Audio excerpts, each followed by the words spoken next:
I cannot wait to see this human. Let's get him right on out here and not hold back. Keanu Reeves, where are you? I have a question for you.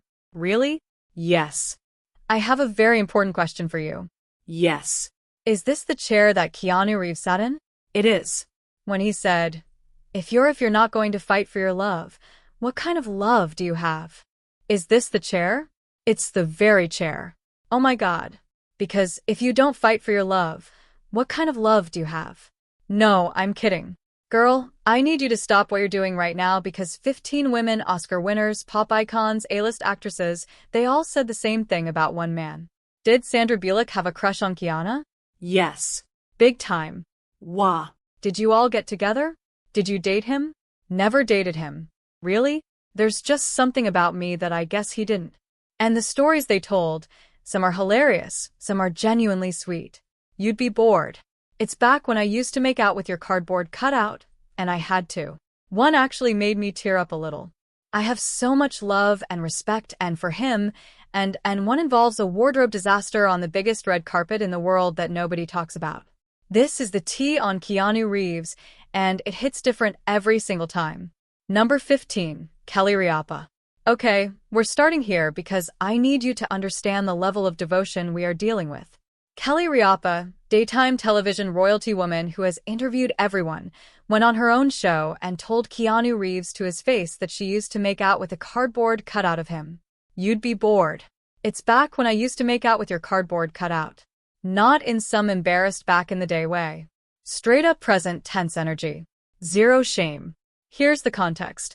When Kelly was on the soap opera All My Children, a friend who worked at Blockbuster got her a life-sized cardboard Keanu. She kept it in her dressing room, and then she sat across from the actual man and told him she would kiss it, and well, you get the idea. Keanu's reaction was equal parts flattered and completely unsure what to do with that information. The clip went viral immediately because honestly, Kelly Riapa just said what everyone was thinking. She said it directly to his face.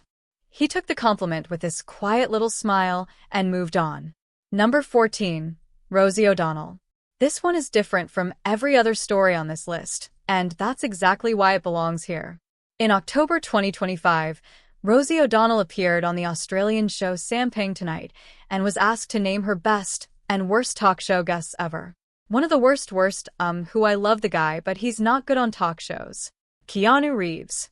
Her best was Barbara Sterrand, her worst Keanu Reeves, and she said it with such obvious affection that the whole thing became its own kind of love story.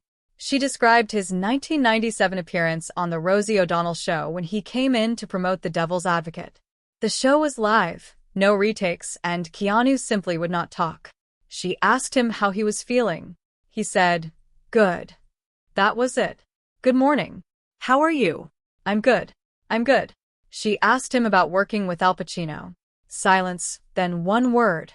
She told him on air in front of the audience, "Keanu, it is a talk show. You have to talk."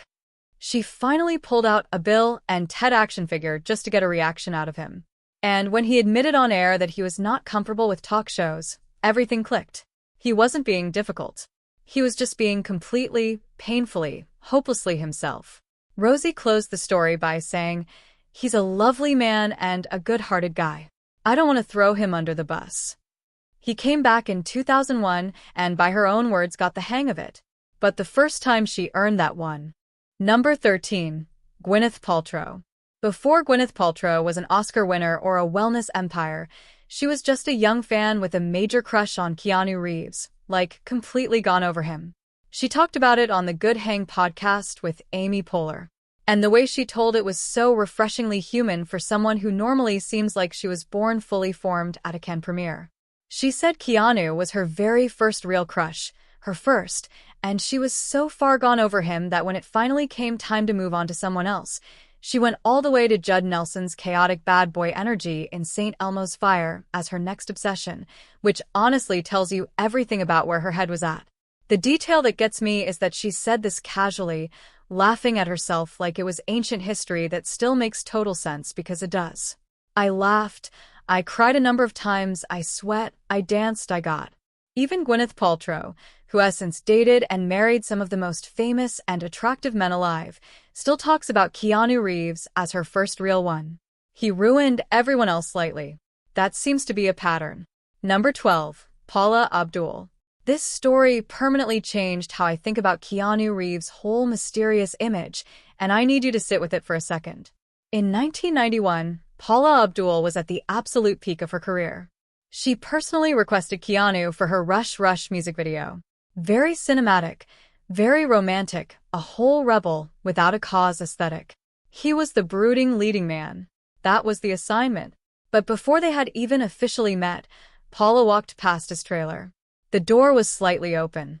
She looked in, and instead of finding a serious, intense method actor getting into character, she found Keanu in his underwear, aggressively and passionately playing air guitar, completely absorbed, not performing cool, just living his actual best life between takes.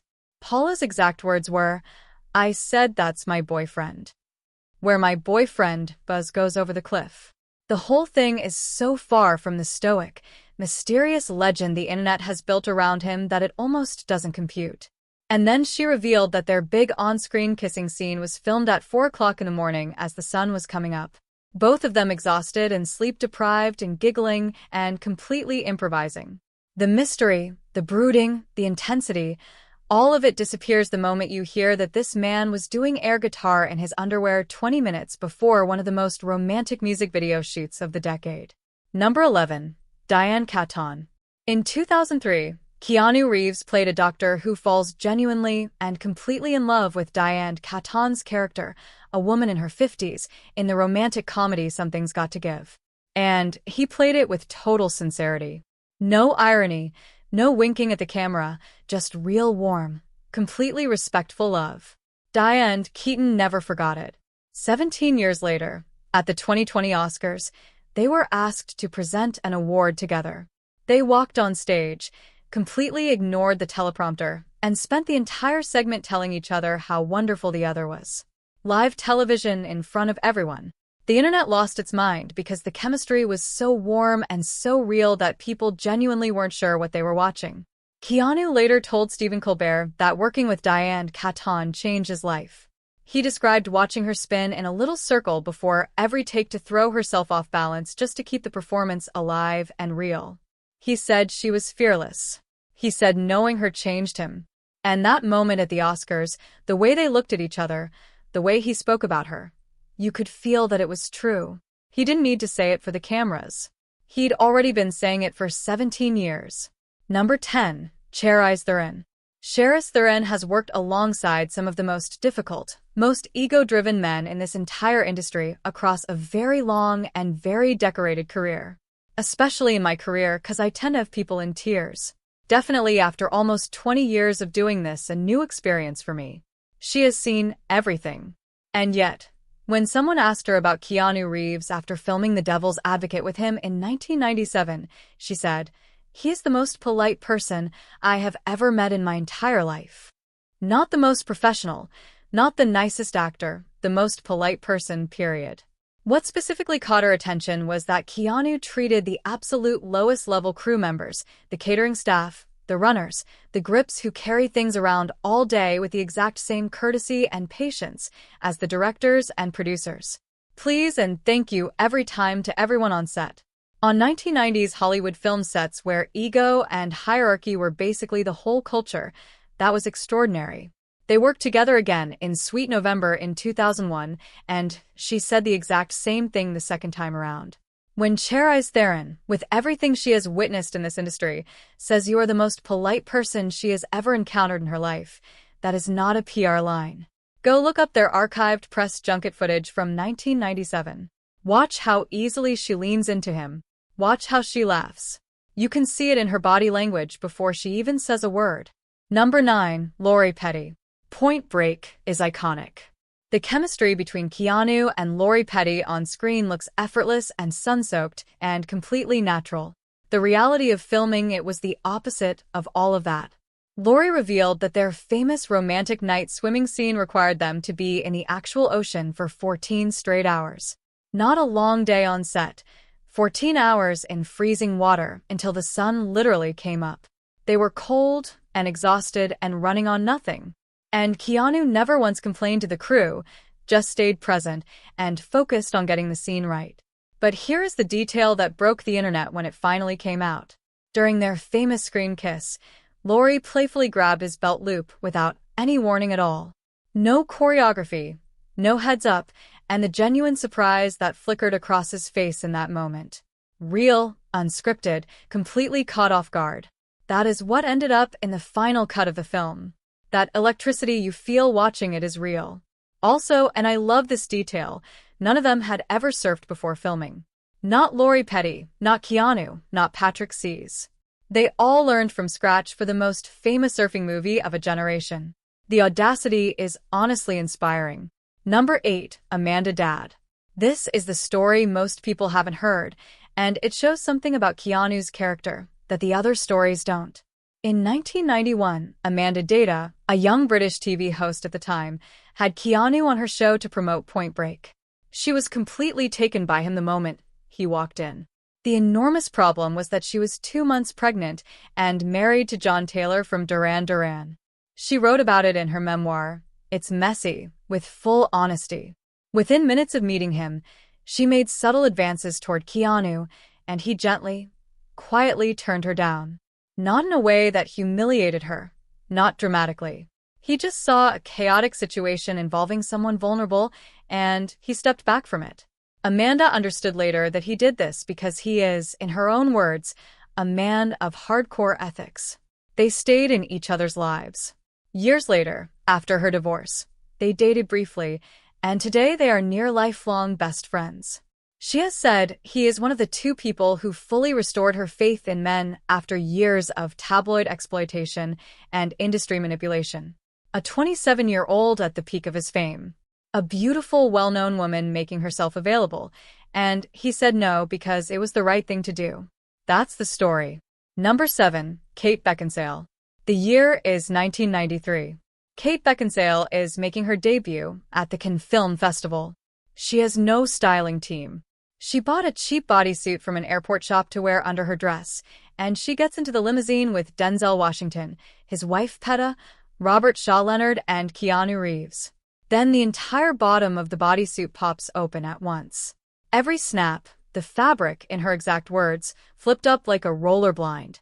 She sat in complete paralyzed silence next to Denzel Washington, too mortified to fix anything in such tight quarters. She stepped out of the car onto one of the most photographed red carpets in the world and whispered the emergency to Keanu and Robert Shaw Leonard without a single question. Without even fully processing the structural physics of what was happening, both men immediately formed a human shield around her. Keanu held the front, Robert held the back. They walked the entire Cannes red carpet like that. She posted about it on Instagram years later and called them both legends. When a fan asked in the comments if he was as cool back then as he is now, she replied with one word: heaven always. He spent his Cannes red carpet appearance secretly holding a co-star's broken clothes together. That is the man. Number 6, Winona Ryder. This is the one that will never stop being talked about. In 1992, during the filming of Bram Stoker's Dracula, director Francis Ford Coppola needed Winona Ryder to be visibly terrified for a particular scene. He couldn't get the performance he wanted, so he began verbally abusing her directly, calling her terrible things to try to break her down emotionally. And then he ordered the male cast, Anthony Hopkins, Keanu Reeves, to join in and hurl abuse at her. Anthony Hopkins refused. Keanu refused. He looked at the man who directed The Godfather and said no. Flat, no conversation. But that's only half the story. For the wedding scene in the film, Coppola used a real Romanian Orthodox priest to conduct the ceremony on camera. The whole thing was filmed as an actual ceremony. Keanu has since said, Winona says we are, Coppola says we are, so I guess we're married under the eyes of God. And they have both leaned into it ever since. Winona revealed on the Happy Sad Confused podcast in 2024 that they still text regularly and they always announce themselves by name even though it shows up on screen. On his birthday, she texts, "Happy birthday, my husband." On his birthday, we always like, "Happy birthday, my husband," and he replies every single year, "Hey, my wife, I love you," and signs it with his initials and his current age. He's like, "Hey wife, I love you KR57. Like on each birthday. KR57, KR58. Every year, she said, I would literally do anything with him. He is so special. Oh my God. I would literally do anything though with him. Like he is so special." 32 years since he refused to hurt her on a film set, and they are still texting each other as husband and wife. Number 5. Carrie and Moss. This is recent. It's verified and it hit differently when it came out because of how quietly it was said. In June 2025, Carrie and Moss did a long interview with Business Insider looking back on her career. They asked her about the Matrix screen test, the final audition that changed everything for her. The Matrix, of course, it was so much work, but we had so much support and which I had never had before, and she described what it was like to meet Keanu Reeves for the very first time on that day. She said, "I met Keanu that day and felt very comfortable with him. You know, Keanu and I became very close through that process. He was very supportive. He was very kind. I was very nervous. That was her birthday, her 30th birthday, walking into the most important audition of her entire life, already knowing that if she got the role, her entire salary was locked in before she even tested. The pressure completely crushing. And the first thing she remembered about Keanu Reeves was that he was kind. Not impressive, not intimidating, not the